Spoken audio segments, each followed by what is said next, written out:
What's up, everybody? Welcome to Transition Tuesdays. For this Tuesday, December 10th, 2024, I am your host, Russ Williams.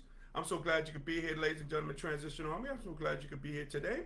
I know you could have been anywhere in this world today. I know you could have been anywhere in this world today, but you decided to be here with me. And I appreciate that. And more importantly, I appreciate you. So welcome to Transition Tuesdays, my good friends. Welcome, welcome, welcome. Again, we have an action-packed show, but before I begin the show, I always like to state my intentions. And my intention is to always give you the opportunity to laugh, smile, think, and engage in honest conversations about your life transitions and beyond. So that's what we do here today. That's what we're going to do here today on this edition of Transition Tuesday. I'm so glad you guys made it. Man, I am ecstatic you guys made it. I wasn't here last week, but I'm here this week. We're going to have some fun, as we always do. And again, Transition Army, I always appreciate you guys for coming on. I really do. I always appreciate you guys. As I'm dubbing this episode, Money is Power episode. Okay? So, in transition news, Juan Soto, the baseball player, gets the richest deal in the history of sports. The former New York Yankees slugger, he just played there for 1 year. He received the most anticipated payday of the offseason, agreeing to a, let's hear this, hear these numbers, 15 year, 765 million dollars with the New York Mets. Across town to the Mets here in Queens. Man, woo, I tell you. So Soto's deal includes no deferred money and has clauses that can inflate the contract's value to a whopping $800 million. So he has a couple of clauses and incentives for that. Now, the deal also has an opt-out for Soto after 5 years. So after 5 years, he can opt out. And the Mets can void the opt-out by escalating the average annual value of the contract from $51 million to a whopping $55 million over the last 10 years of the deal. Man, I'm telling you, this is unprecedented. I mean, he beats Shohei Ohtani. She beats him. Shohei Ohtani had a deal of 10 years, $700 million. So now he beats that. Man, oh my God. Now, in the building, we got Dolores joining us from Jersey. What's going on, Didi? Welcome to Transition Tuesdays. Welcome. We also have Felicia Evans Williams is in the building as I'm checking in, as she's checking in as the bride. Welcome, Felicia. Welcome for being here today. Man, so if you guys just heard the news, Juan Soto has he's going to make $765 million with an M over 15 years. Man, and it got me thinking, ladies and gentlemen, Transition Army, it got me thinking, man, again, this is an unprecedented deal. Gone are the days, back in the days. You guys remember Kevin Garnett used to play for the Timberwolves when he had a contract that was over $100 million? And then you had Juwan Howard, too. He was another guy who had a deal of over $100 million. Those days are gone. Now you got Juan Soto. So it got me thinking, guys, can Juan Soto, can he ever live up to this enormous contract? Can he ever live up to it? Man, he has to play out of his mind every year. I mean, it's probably not going to be any excuse. This guy's out of his mind. I know he doesn't pitch, but he might have to win the Cy Young. He might have to win the Cy Young Award for the best pitcher in Major League Sports, in the National League now. He's probably going to have to do that and still want to own up to this contract. Man, he has to do a lot of stuff. Man. But I tell you what, this kid is a great player. He already has a championship, so everything else is gravy. Came for the payday, and he got the payday. I know the Yankees was going to pay him, I believe, almost $400 or $500 million. He said, no, hold off on that and get better. He got a better deal. Can't hate that. You can't hate the player. You got to hate the game. Can't hate the player. You got to hate the game. Man, and what about his agent, Lee Steinberg? Man, on average, agents usually take like 5% or 8%. Even if you take 1.5%, that he's getting $51 million a year, man, that's like $11 million in his pocket, just like that. Man, but this is unprecedented. This is unprecedented. And again, I just say, can he live up to to this enormous contract? Probably not. But again, if you can get it, I'm all for the player. Get as much as you can when you can, and he's done that. So it doesn't really matter if he can't live up to this contract. You know what I mean? Nothing's promised. You can't promise a team that you're going to win a championship because of this. But again, here he has a championship, so this is all bonus. Don't hate the player, hate the game. Man, and it also got me thinking, Transition Army, it also got me thinking, man, what could you possibly buy for $51 million a year? Is there anything out there that you would buy? What would you buy for $51 million a year? Man, Juan Soto, he has created generational wealth for his family, for his kids' kids. And I think that's great. Coming from the Dominican Republic, man, probably like dirt poor where he comes from. You know what I mean? Let this be a vehicle for him to change his family's fortune for the better. Can't hate on that. I would never hate on that. And what would I do with $51 million? Man, a year? I'll give you guys, I'll start first before anybody gives a suggestion what they would do.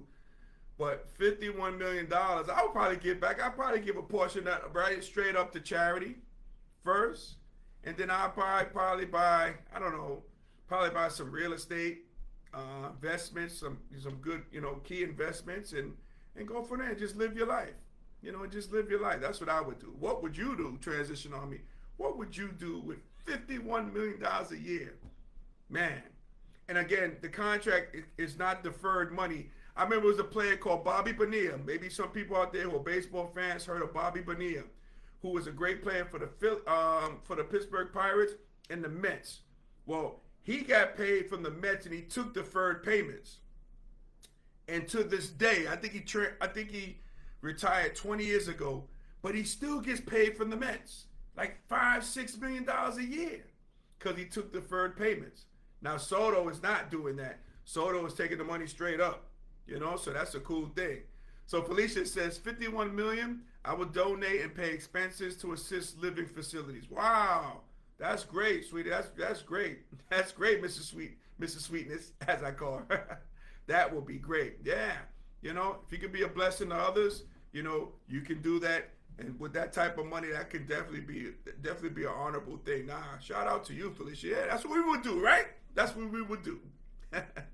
Yeah, man. So, man, it's a lot of money. This is a lot of money, man. So, yeah, what else? Who else would do some stuff like that? Didi, I know you out there. What would you do with $51 million on the table? Just like that. What would you do if you was getting that a year? Yeah.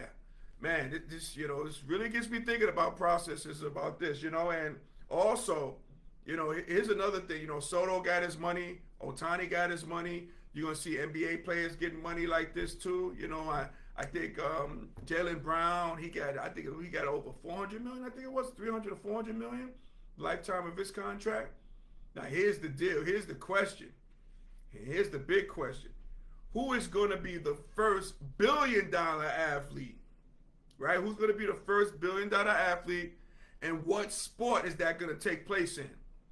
Well, I know for a fact it's not going to take place in football, because football is less games than 162 games in baseball and 82 games plus 8 playoffs in the NBA. So I don't see a NFL player getting that type of money, over $1 billion. But again, I can see in the other major sports, maybe a soccer as well, There's going to be $1 billion athlete in our lifetime. It's got to be, Didi says, blessing others as I do. That's true. Yep.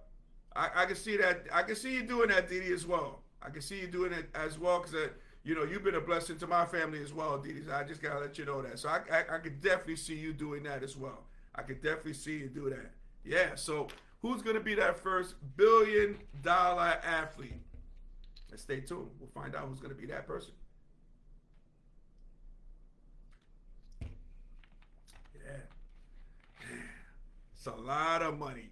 For $765. Man, I'm telling you.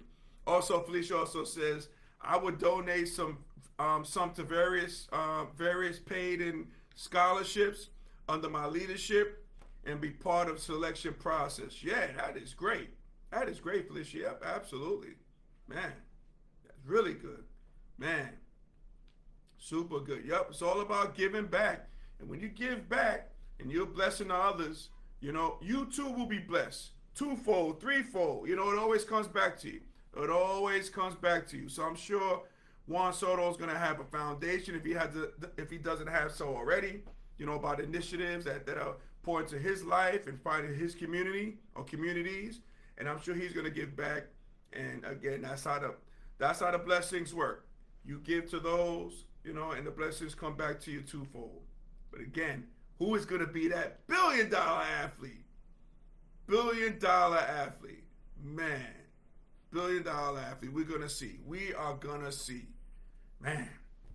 So I'm going to cut the show a little short today, though, guys. But listen, check this out, too. If no one else is joining us, see if anybody else is joining us as well. Okay. Well, ladies and gentlemen, Transition Army, if we were able to make you laugh, smile, and think during this broadcast, my good friends, you have accomplished something major today. Something major today. So celebrate your victory. Celebrate your victory on this Money is Power episode. Celebrate the victory. You guys joining us here today. That is a victory for me. You know? Hopefully it's a victory for you guys as well. Hopefully it's a victory for you guys as well. There you go. So ladies and gentlemen, Transition Army. Hey, I want to thank you guys for the bottom of my heart for you joining us each and every Tuesday here on Transition Tuesdays. So you can join and you can watch this show and our past shows on our YouTube channel, Transition Tuesday. So make sure you like and subscribe, okay? Make sure you do that as well. And share it as well, too. Share the videos, you know? Share it. I would really greatly appreciate that. If you haven't been following me, you can follow me on Instagram at Russ Will Transitions with an S. That's Russ Will Transitions with an S. You follow me, I'll follow you back. You can also see our traction that we have on TikTok, okay? My handle is Russ Williams, the number 11. That's Russ Williams 11, okay? Check that out there. Check that out as well. Anybody else joining us? Let's see what we got. We got my guy Darrell joining us, man. What's going on, Darrell? Welcome to Transition Tuesdays. Welcome, welcome, welcome, Darrell. Better late than never, but glad to have you, sir. Glad to have you. So, guys, also, I want to talk about our corporate sponsor, Sweet Candy Cafe, located in downtown Lumberton, North Carolina, the home of Southern Sweetness. So, ladies and gentlemen, Transition Army, make sure after the show, you head to sweetcandycafe.com to order your confectionery goodies. And my wife here, who's the owner of Sweet Candy Cafe, Mrs. Sweetness, we just celebrated 12 years in business. 12 years in business.